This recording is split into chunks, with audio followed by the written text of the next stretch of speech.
احمدہ و نصلی علی رسولہ الکریم اما بعد۔ سلام پھرنے سے پہلے تشہد کی آخری جو دعائیں ہوتی ہیں وہ کون سی ہیں؟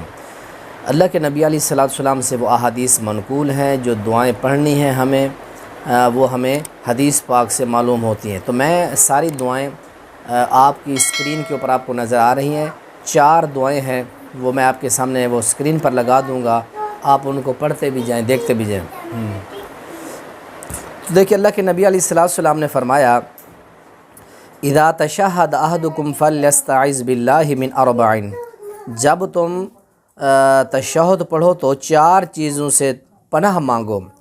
نمبر 1، اللہم انی اعوذ بک من عذاب جہنم واعوذ بک من عذاب القبر ومن فتنۃ المحیا والممات ومن فتنۃ المسیح الدجال، متفق علیہ۔ یہ بخاری اور مسلم کی روایت ہے۔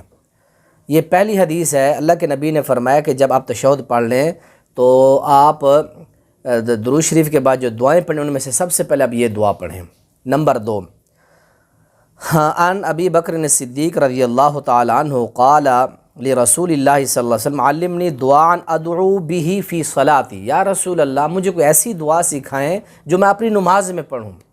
یہ صدیق اکبر رضی اللہ تعالیٰ عنہ کو حبیب رسول معظم علیہ السلام نے دعا سکھائی ہے، وہ دعا ملاحظہ فرمائیں۔ وہ دعا کے الفاظ کیا ہیں؟ قال، آپ نے فرمایا قل، اے میرے پیارے صدیق رضی اللہ تعالیٰ عنہ پڑھیں، اللہم انی ظلمت نفسی ظلما کثیرا ولا یغفر الذنوب الا انت فاغفر لی مغفرۃ من عندک وارحمنی انک انت الغفور الرحیم۔ یہ دوسری دعا ہے، متفق علیہ، یہ دعا بھی بخاری کے اندر آتی ہے۔ اس کے ساتھ ایک تیسری دعا ہے، وہ اسکرین پر ابھی آپ کو نظر آئے گی، اللہم اغفر لی ما قدمت وما اخرت وما اسررت وما اعلنت وما اسرفت وما انت اعلم به منی انت المقدم وانت المؤخر لا الہ الا انت۔ یہ صحیح مسلم کے اندر 771 نمبر یہ روایت آتی ہے۔ تو آپ یہ دعا بھی اپنی نماز کے اندر پڑھ سکتے ہیں۔ یہ 3 دعائیں جو ہیں اللہ کے نبی علیہ الصلوۃ والسلام ان کے پڑھنے کا اہتمام فرماتے تھے۔ اس کے بعد آپ کو کوئی اور دعا آتی ہے، اس کے لیے صحیح بخاری کے اندر ایک حدیث ہے، اللہ کے نبی نے فرمایا کہ ثم لیختر من الدعاء اعجبہ الیہ، پھر نمازی کو، نماز پڑھنے والے کو جو بھی دعا پسند ہو۔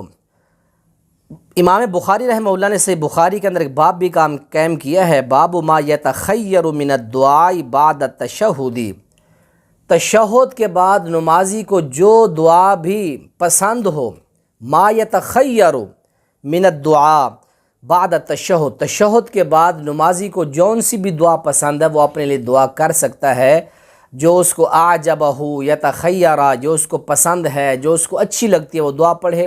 وہ ربی جعلنی ہو گئی، اللہم ربنا آتنا فی الدنیا حسنہ، یہ دعائیں ہو گئیں۔ جو منقول دعائیں ہیں آپ وہ دعائیں پڑھ سکتے ہیں۔ میں نے 3 دعائیں آپ کے سامنے یہ بھی پیش کر دی ہیں، اور اللہم ربنا آتنا بھی پڑھیں، ربی جعلنی بھی پڑھیں۔ حدیث پاک کے اندر امام بخاری نے صحیح بخاری میں باب قائم کیا ہے کہ جو دعا آپ کو پسند ہے، بخاری مسلم کے اندر آپ نے فرمایا آپ اس دعا کا اہتمام کر سکتے ہیں، اس کو پڑھ سکتے ہیں۔ اللہ ہمیں دعاؤں کا زیادہ سے زیادہ اہتمام کرنے کی توفیق نصیب فرمائے۔